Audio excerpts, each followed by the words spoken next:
In this first game, we're going to learn how quick development can be used to advantage. We're going to see why castling early is very important. And we're also going to learn that pawn grabbing, even at Grandmaster level, is usually fatal in the opening stage of the game. Get your pieces out. Don't munch material. Well, first up for you, we've got a real cracker of a game between two top Grandmasters. Walter Brown from the United States and Miguel Quinteros from Argentina. And it's really remarkable how a game between two Grandmasters can highlight some very basic points about how to play the opening correctly. But here we'll see black breaking all the rules and get punished for it. Now the opening, as you might expect between two top players, was fairly straightforward. White played 1e4, that's the most aggressive move to start off with because it lets out all the pieces.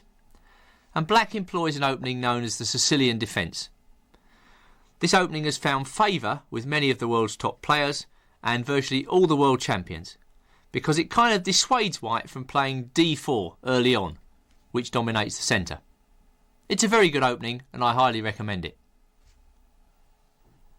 White plays knight f3, this is a regular Sicilian move, and black plays d6, just bolstering up his centre pawn. And now comes bishop to b5 check. This is a very sensible move, rather dull actually, and normally aggressive players prefer the move d4 here, pawn to d4. But bishop b5 check in itself is a very good move. It develops a piece, gives check and threatens black, so not so bad after all. Quinteros played bishop d7 and white just exchanged the bishops. Bishop takes d7, queen takes d7. And now comes the first slightly unusual move by white. Pawn to c4. Now I've actually highlighted what I think white's after in this position. He's trying to get a grip on the square d5. That's a very important central square which, if white's allowed to dominate it, will stop black from doing things throughout the entire game. So that's white's aim. The pawns on c4 and e4 control the square d5, and the knight on b1 will come out to c3, again emphasising white's control of d5. And hereabouts, black has really got to form a plan. How's he going to combat this hold on d5? Well, black can develop his pieces in many ways here, but what Quinteros does is incredibly risky and cannot really be recommended as good. Queen to g4. Now, admittedly, that move wins a pawn. Probably that's why Quinteros played it. The queen attacks the pawn at g2 and the queen attacks the pawn at e4. But it's a neglection of all basic opening principles, a move like that, because it goes around pawn snatching when really all black should be thinking about is developing his pieces. Now after a move like that, usually the simplest solution is the best, and Brown chose a very effective way of meeting queen g4. He just simply castled, offering black the chance to take the pawn, and after taking the pawn he got onto the attack straight away by playing pawn to d4, opening up the position completely. And here's the deal, when you're ahead in development you open up the game in order to get onto the attack. That's really the basic rule which I want you to take in at this point.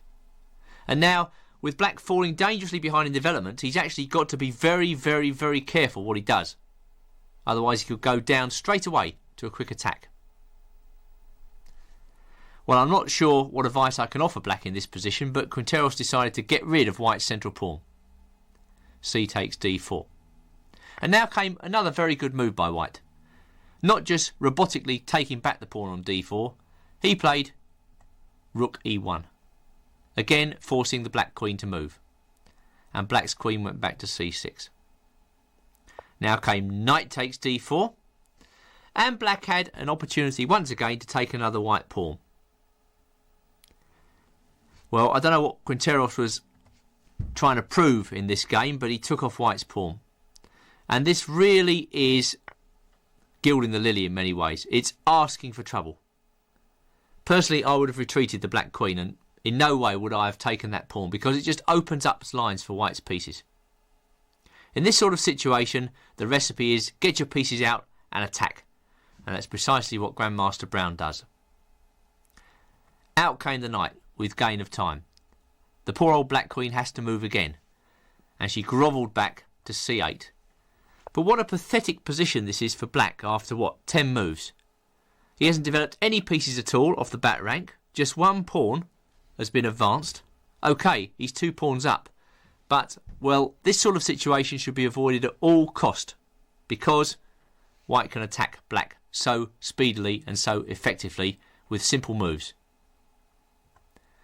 Bishop f4. A very strong move indeed. Let's count the developed pieces. White has 2 knights, a bishop and a rook, all in the game. He's about to play his rook to the c1 square, attacking the black queen. And as you can see, white may also be threatening bishop takes d6 in this position, or knight from a3 into b5 and then knight takes d6, which will be colossally strong. All things being equal, I think black is probably lost already in this position, and this a grandmaster after only 11 moves. Quinteros moved his queen again. He played queen d7, and right on time brown played knight a to b5, a very, very strong move indeed, threatening to take on d6 with the knight, which will completely destroy black's position. Quinteros played e5. Now he desperately would not want to play that move. It's like putting your head into the lion's mouth playing such a move. But he has to defend himself against the threat of knight takes d6. It's not that black intends to win a piece in this position. Black's not threatening to take anything because the pawn on e5 is pinned. It's just a kind of desperate escape mechanism that black is trying to adopt here to get out of the unpleasant prospect of a quick white attack against his king. Now in this type of situation where you've got all your pieces developed and black has hardly any pieces developed, you shouldn't be afraid of sacrificing material. The idea is that although black's got extra pieces and pawns, he's not doing anything with them. And you have got all your pieces in the game. You can attack his king quickly and effectively with the pieces you've developed and win the game straight away before he gets a chance to get any pieces out at all. And this is in fact what happens precisely in the next few moves of this game.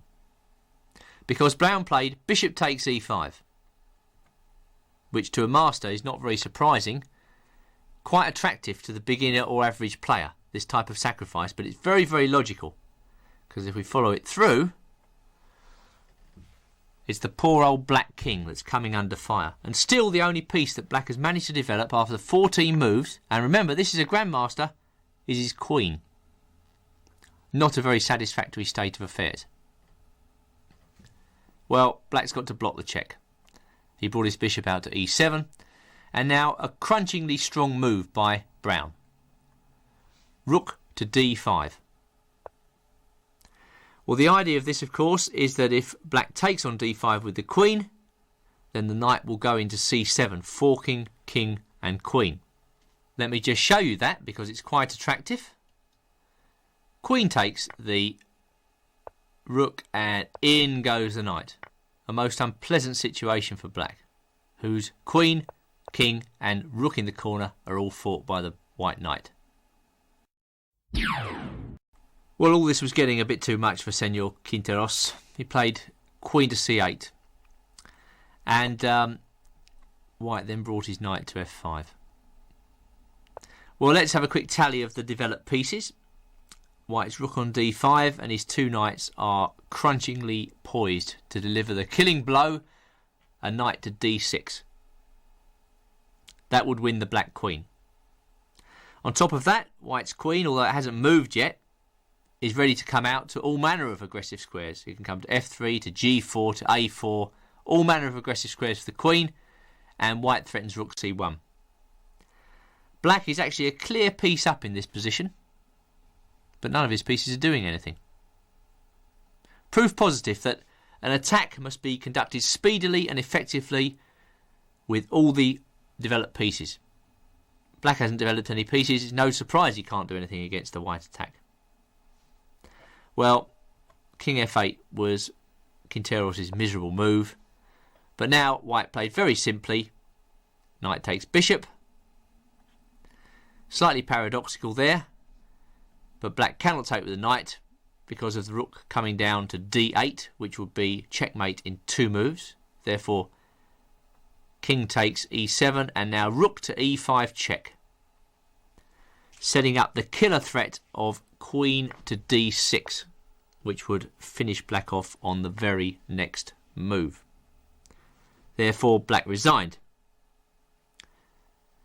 Now, what can we learn from this game as I leave that final position up on the board for you to mull over? Well, I think the very first thing I'd like to say is it's important not to bring your queen out too early. This is very important. Lots of youngsters who are just starting out like to just play with their queen. It's the strongest piece and they want to get a feel for it. Well, that's good, that's fine, but don't use the queen too early, please, because all that will happen, as happened to Grandmaster Quinteros here, is that the queen will just get driven back and you'll lose time. And we can also learn, I think, from this game that it's very important to castle early and get the king to safety. I mean, the final position speaks volumes for that particular rule, doesn't it? Look at the white king nicely tucked away, perfectly safe behind its pawn cover. The black king out in the open. It's a fat lot of good that black has an extra piece in this position. None of his pieces ever got off the back rank. The graveyard is full of the bones of players who leave their king in the middle too long. So get castled is a very important rule in chess. You really do need a safe king.